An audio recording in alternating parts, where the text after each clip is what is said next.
This Saturday, pangmatindihan ng tapatan sa tawag ng tanghalan midterm round. Sana pareha rin tayo ng bag. Bibigay ko sa ito, akin ang mukha mo. Hindi, okay na ako. Ay, grabe. Ayaw ko. Yung sagot medyo masakit din.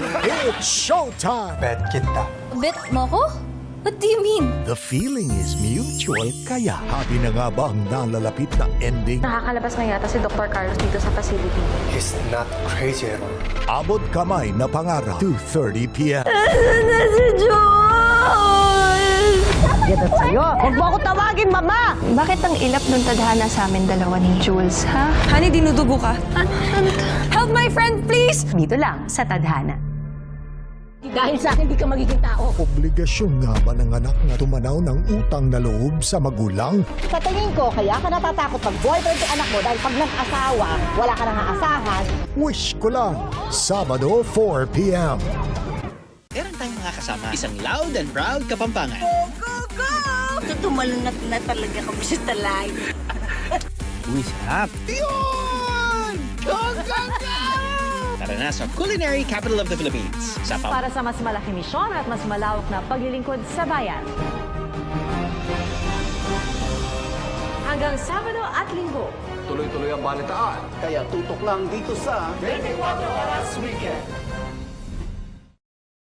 Ano mo na pang buko salada? Hoy, Jomar! Kapag sinuswerte ka nga naman, Kuya, pabiling buko? Idol ko kayo eh. Thank you, thank you. Pabili na rin ang buko. Pepito Manaloto, This is my friend, is that you? 6:15 p.m. This weekend, ang missions nila, pampatanggal homesick. Oh my God! Saan para park nga? Ang Season 2 pre-finale race sa Running Man Philippines. Nagis ng ama, hindi lang isa, hindi lang dalawa, kundi tatlo. Manahin mo na lahat, huwag na yung tatlong lalaki sa buhay. Tatlo ang tatay ko. Bilig!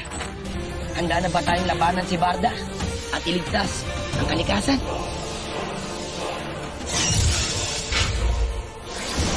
Daygay ng lola ko, Sabado 9:30 p.m. Magandang umaga po, Dorm 12. Sa Dorm 12 ko nakilala si Lola Petra, ang pinakamatandang preso noon sa loob ng Women's Correctional. Makalipas ang 10 taon, kumusta na ang mga lola ng Dorm 12? Andito tayo muli sa Muntinlupa para bisitahin po si Wilma Marquez. Siya po yung ina na ginagapang sa pagpapagamot yung kanyang anak na may hydrocephalus na si Baby Art. Tara, punta natin si Wilma. Magandang araw po. Wilma, kumusta ka na? Alam ko kung hindi kayo maniniwala. Pwede mo ba ibulong sa'yo, sir? Oo, sige. Ako natutuwa ako, Wilma, kasi first time kong nabulungan. Kaya ngayon, may munti akong regalo para sa'yo.